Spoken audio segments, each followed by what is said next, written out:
मान्यवर बीपी सिंह अशोक जी, आपका बहुत बहुत स्वागत है।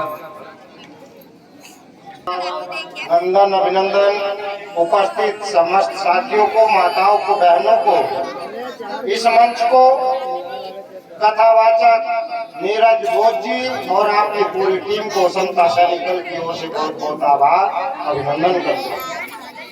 मंच पर आसीन पूज्य भिक्खू जी को, इस कार्यक्रम के आयोजक मंडल रामविलास गौतम जी, बहुजन समाज पार्टी के सेक्टर अध्यक्ष और आपके बेटे निर्मल सिद्धार्थ जी के जीवन में नए जीवन साथी के आगमन पर तिलक उत्सव के कार्यक्रम में तथागत गौतम बुद्ध जी के संस्कार को करते हुए आपने समाज को जागरूक करने, बहुजन महापुरुषों के कारवा को आगे बढ़ाने, मान्यवर साहब काशीराम जी के मिशन को गति देने का जो काम किया है, इस पर समता सैनिक दल आपको और आपके पूरे परिवार को हार्दिक बधाई मंगल कामनाएं करता है। जोरदार तालियां रामविलास जी। ऐसे क्रांतिकारी साथी जो समाज को महापुरुषों के विचारों से जागृत करते हुए समाज को अग्रसरित करने का काम करते हैं, बहुत कम ऐसे साथी मिलते हैं। तो मैं ऐसे साथी रामविलास पासवान जी को पुणे समता सैनिक दल मंडल टीम की ओर से, हमारे साथ में उपस्थित डॉक्टर नथाराम विमल जी, समता सैनिक दल के जिला संरक्षक, साथ में उनके बेटे इंजीनियर रामेंद्र विमल जी जो अभी क्रांतिकारी स्पीच आपको दे रहे थे, महापुरुषों के कारवा को बता रहे थे, तमाम बहुजन महापुरुषों के नाम लेते हुए उनके जयकारे और नारे का उद्बोध करा रहे थे। हमारे साथ में उपस्थित रामेंद्र जी, इंजीनियर रामेंद्र जी के लिए जोरदार तालियां। आपका बेटा, आपका भाई आपके बीच में, आपके साथ, आपके मंच पर ऐसा कोई स्थान नहीं जहाँ आप जाते नहीं और महापुरुषों के कारवा और विचारों को बताते नहीं। तो मैं आपको भी अभिनंदन करता हूँ।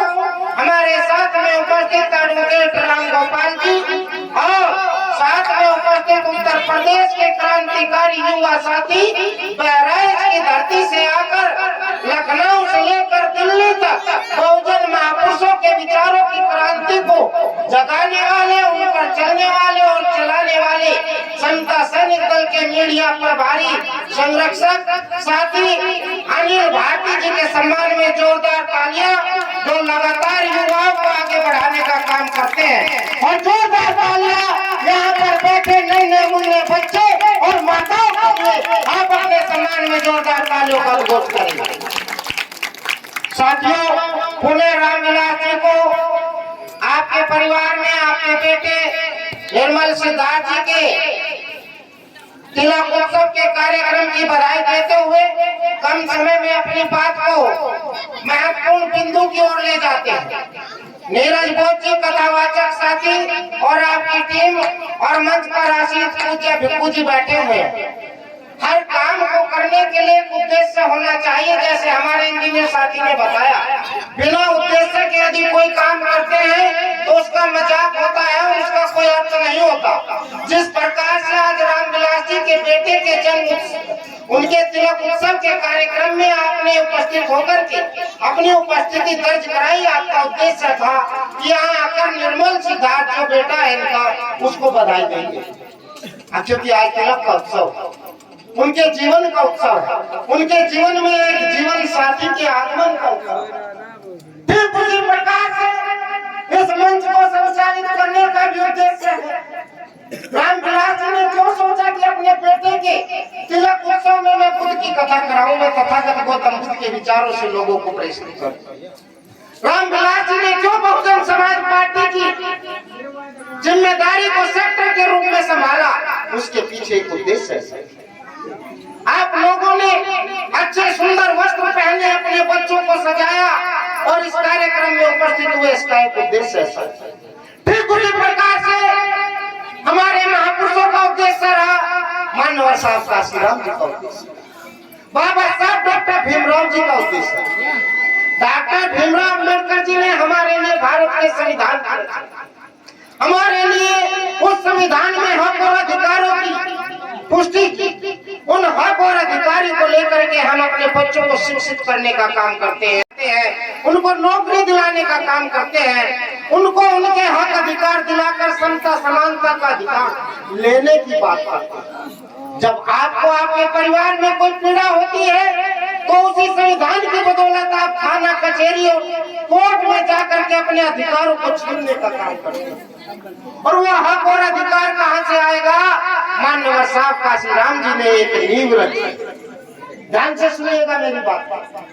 माननीय साहब काशीराम जी ने एक नींव रखी कि जब तक हमारा राजपाट और हमारी सत्ता नहीं होगी तब तक हमारे समाज के लोगों को हमारे अधिकार नहीं मिलेंगे, वो हमें छीनने पड़ेंगे। और छीनता वही है जिसका बेटा, जिसका आदमी, जिस समाज का बच्चा शासक बन के वहां जाता है, वही हक अधिकारों को लेने की बात करता है और वो हक अधिकारों को ले सकता है।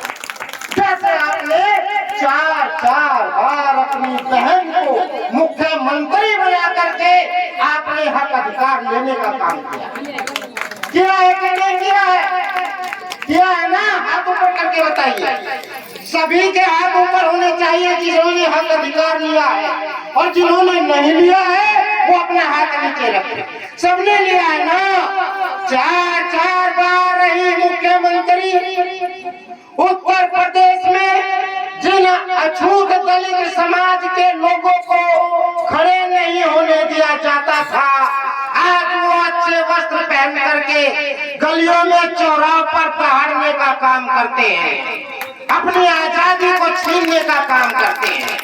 ये मुट्ठी, ये ताकत का इशारा है, ये आपकी शक्ति का इशारा है। ये संकेत करता है कि we are the people of India, we are the powerful people of India. हम भारत के शक्तिशाली लोग हैं। ये शक्ति कहाँ से आई? बहुजन समाज की सत्ता से। ये सत्ता किसने दिलाई?